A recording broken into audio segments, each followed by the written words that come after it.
Welcome to Cody in the Cinema. Today I'm enthusiastically supporting and discussing The Umbrellas of Cherbourg.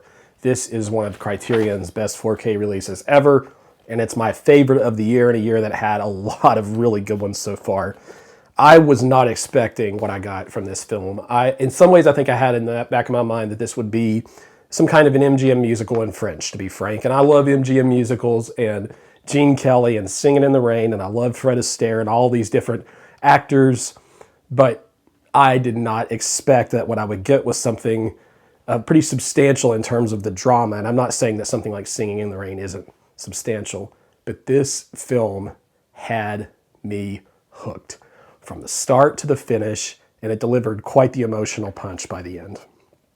So Gene Siskel, I remember I looked at an interview with him and Roger Ebert in their show. He called our main character here, played by Catherine Deneuve, he called her luminescent. And I think that's a good way to describe her. Even though she didn't do the singing, her performance is tender and wonderful as the daughter of someone who owns this umbrella shop. And this is a love story in which she and another young man are separated from a time because of war. It might be a good double feature with something like The Cranes Are Flying, to give you an idea that this story is in fact pretty substantial.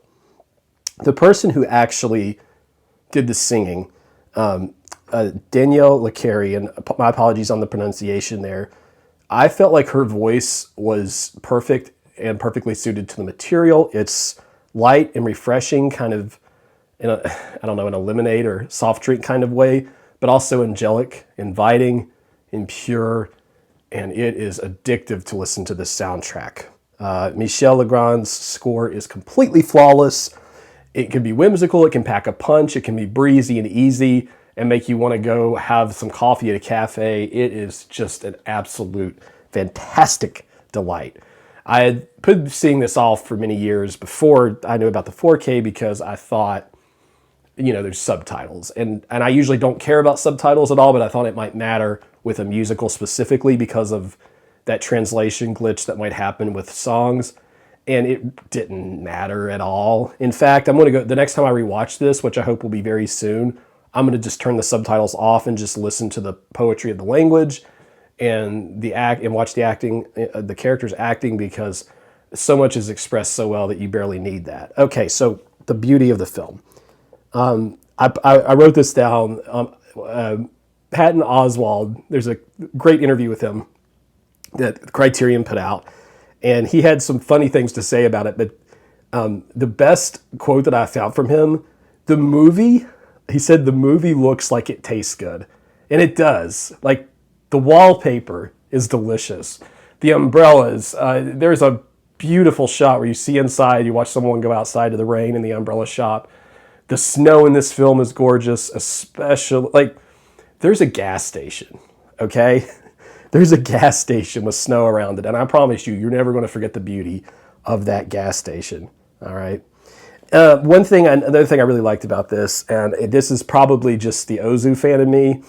Yasujiro Ozu, if you aren't familiar, was a Japanese director who's been featured plenty of times in the Criterion Collection, and he, directed a number of these dramas with these families, and I feel like he always refrained from judging the situation and the characters.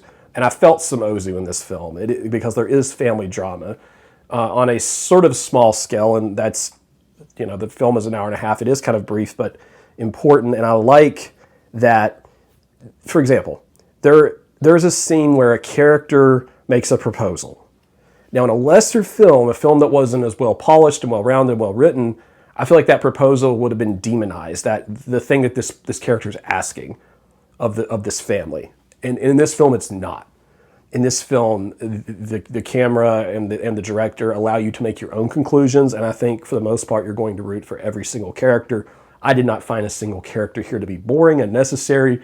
There are seeds planted early with some of the supporting characters. All of those pay off, and they're all important.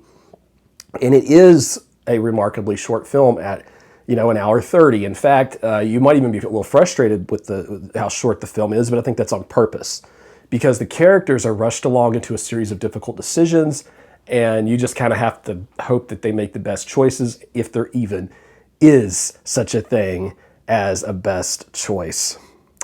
The coloring, like I told you, this movie's beautiful. Okay, there's a scene that really caught my eye. That's an example of what I'm talking about, because all the interiors, the wallpaper, that's all beautiful. But so two of the characters are having a drink. One is brown, something brown in there, maybe whiskey or whatnot, and then something's yellow. This could be, what do you call that, a screwdriver? What's the drink that's yellow? I can't remember. I haven't had it.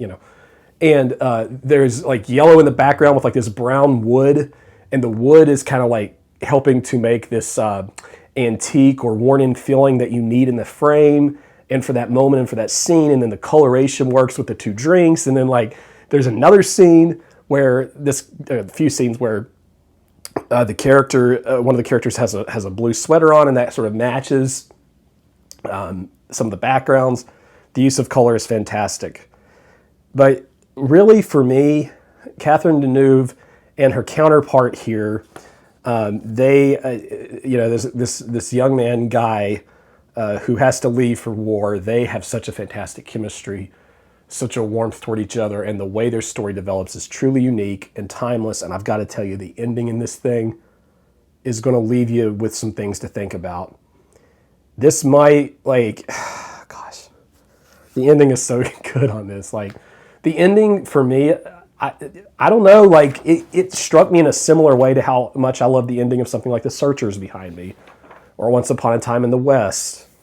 I don't know, the ending of Tokyo Story. I'm thinking about these great films that go through my mind. Like, this is a really stunning film with a beautiful, wonderfully thoughtful ending that will just, your brain will go into circles trying to figure out how you even want, like, Je ne Monde, like that film from Chantal Akerman comes to mind. Like it's so good. Like I was floored by how much I enjoyed this and how refreshing it was in general.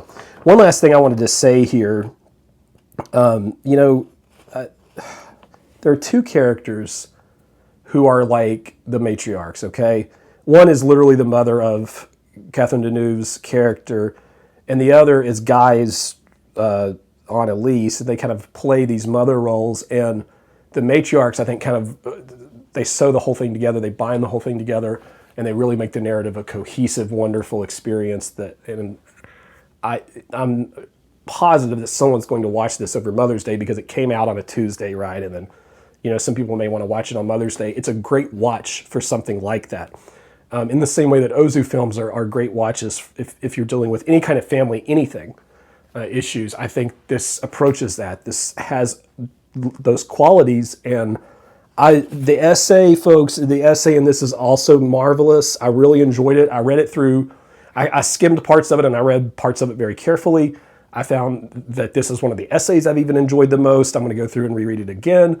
And like I said, I'm going to watch the film again without subtitles. I'm going to show it to my wife, who I hope will enjoy it as much as I did.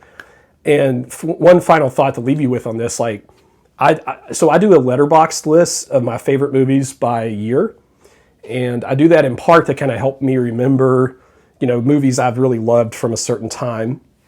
And I'm actually doing a series on that, and I'll eventually get to the 60s. 64 is when this came out. My kingpin of 1964 for a long time has been Dr. Strangelove, the Stanley Kubrick film. I currently put this above Dr. Strangelove. That's how much I love it. Now, I suspect when I rewatch Dr. Strangelove, it will be in front of Umbrellas.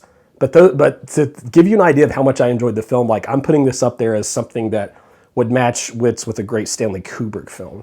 I think that it would be very easy to write this thing off, because it's not, a 2.5 hour, character study. It chooses to use the musical to tell a great story in the same way that I think something like The Wicker Man did that. The original Wicker Man is a phenomenal film. I constantly think is underrated. And people think, well, that's just a horror movie that's kind of campy and kooky. But this film is using the musical in a similar way, in that that's the format it's choosing to tell a great story. It's a great story first, it's a pretty movie second, and it's a great musical third. All of it's great.